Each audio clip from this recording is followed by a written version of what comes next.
kantor DPRD Kota Kupang. Mau tahu keseruannya?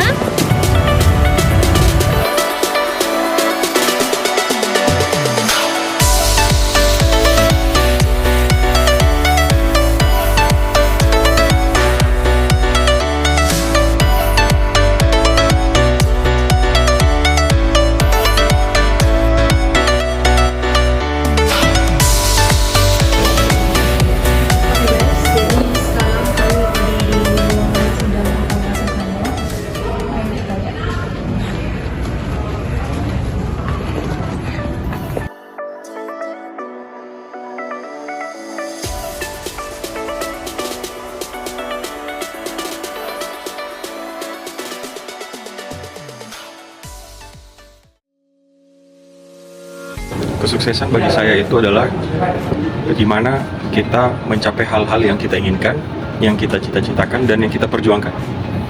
Kesuksesan itu menjadi satu apresiasi, tapi kita perlu melihat proses yang ada di balik daripada kesuksesan itu. Sehingga sederhananya kesuksesan itu adalah di saat kita berjuang dengan keras, bekerja dengan keras untuk mencapai apapun yang kita cita-citakan, yang kita inginkan. Itu kesuksesan. Kalau tantangan itu banyak, kompleks. Kita harus membuat satu kebijakan yang bisa minimal bisa memberikan kepuasan dari publik, dari masyarakat.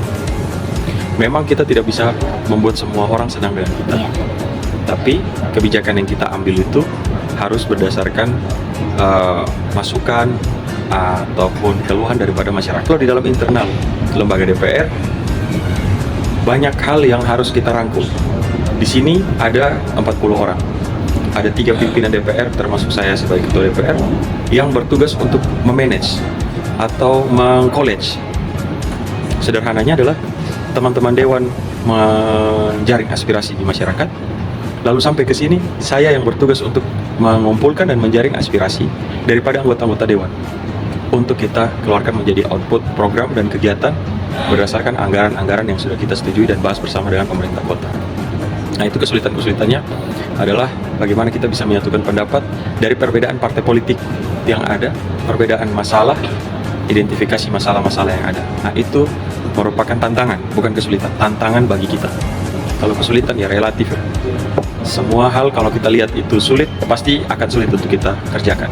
Tapi kalau semua hal itu kita sudah lihat bisa untuk kita lakukan, bukan mudah ya, tapi bisa untuk kita lakukan dengan semua sumber daya yang kita miliki, kita bisa pecahkan masalah atau mencapai target itu dengan baik.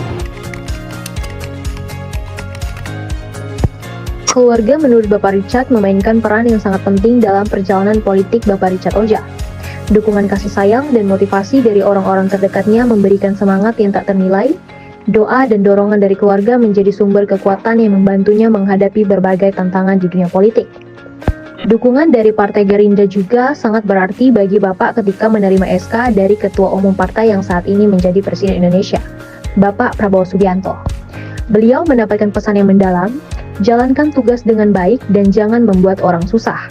Jika kamu tidak bisa membantu 100 orang, bantulah 10 orang. Jika tidak bisa membantu 10 orang, bantulah 1 orang. Jika tidak bisa membantu 1 orang, jangan membuat susah. Pesan ini menjadi pedoman beliau dalam menjalankan amanah sebagai Ketua DPRD dengan dukungan yang solid dari fraksi Gerindra dan 8 fraksi lainnya. Itu mau untuk kita itu mendengar, yang kedua kita bisa menjelaskan, yang ketiga kita bisa mengeksekusi. Jadi jangan hanya bisa mendengar, tetapi harus bisa menjelaskan dan bisa mengeksekusi. Sehingga yang saya lakukan adalah menjangkau semua masyarakat di dapil saya dan mengkoneksikan apa yang menjadi aspirasi masyarakat kepada OPD-OPD terkait. OPD itu organisasi perangkat daerah, dinas-dinas, agar keluhan-keluhan masyarakat itu bisa dirangkum dan bisa dijalankan menjadi program dan kegiatan di dinas-dinas. Contoh, sampah. Sampah ini masyarakat, hari ini saya membuka portal media sosial saya, yaitu Instagram. Masyarakat bisa kirim foto keluhannya, penumpukan sampah di mana. Saya langsung kirim itu ke Kepala Dinas Kebersihan. Dan pengalaman saya sudah 2-3 bulan ini, Jangka waktu hanya paling lama itu 4 hari. 4 hari sampainya sudah langsung diangkut. Begitu. Itu yang masyarakat mau, fast respon, mendengar dan bisa menjelaskan. Yaitu adalah organisasi manajemen opini. Jadi peran media itu sangat penting, sehingga media membutuhkan informasi-informasi akurat dari lembaga DPR dan pemerintah kota. Sehingga kami juga membuka semua komunikasi dengan media-media dan membuka diri secara pribadi dengan media sosial. Sehingga grup-grup komunikasi, grup-grup sosial media kami undang untuk bekerja sama agar informasi publik itu sampai di masyarakat.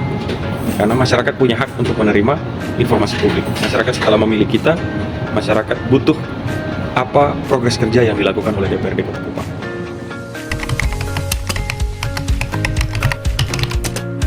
Sebagai seorang pemimpin, Bapak Richard Oja memahami bahwa tidak semua orang akan setuju dengan keputusan yang diambil.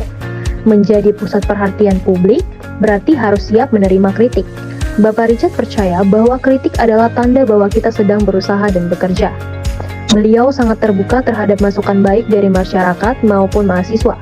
Ruang untuk berkomunikasi selalu tersedia sebagai Ketua DPRD. Bapak Richard berkomitmen untuk mendengarkan dan merespons setiap masukan dan kritik, dan demi membangun kota ini menjadi lebih baik.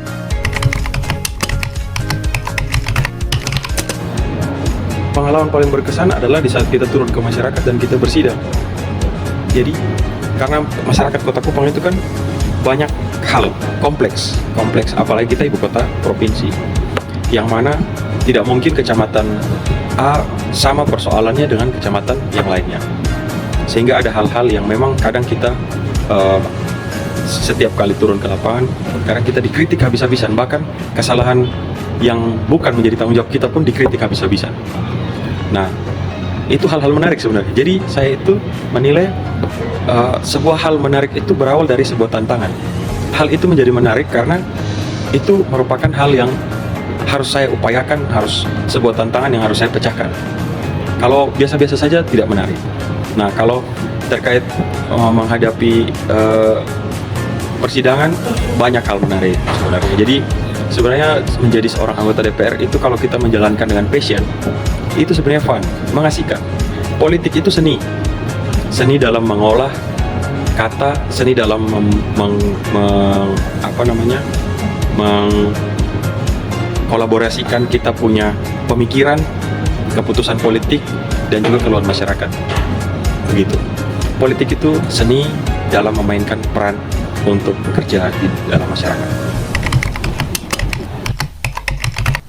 Bapak Richard memulai perjalanan politiknya pada usia 21 tahun, dan pada usia 27 tahun dilantik sebagai anggota DPR untuk pertama kalinya.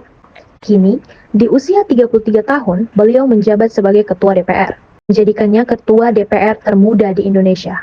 Motivasi utamanya adalah membuktikan bahwa generasi muda tidak boleh dianggap remeh.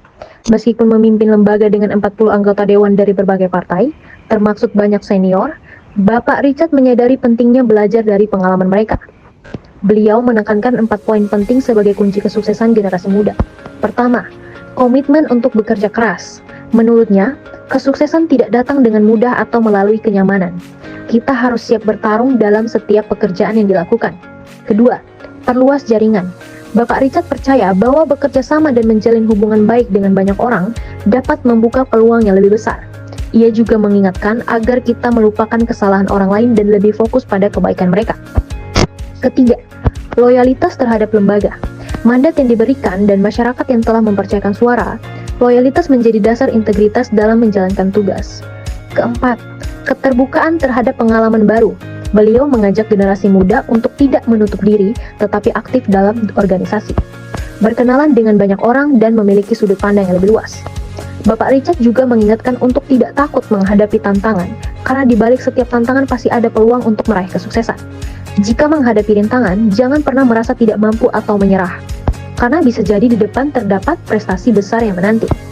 Dengan motivasi yang kuat, komitmen terhadap pekerjaan, loyalitas, dan keberanian menghadapi tantangan, Bapak Richard yakin bahwa generasi muda mampu mencapai cita-citanya dan memberikan kontribusi besar bagi masyarakat.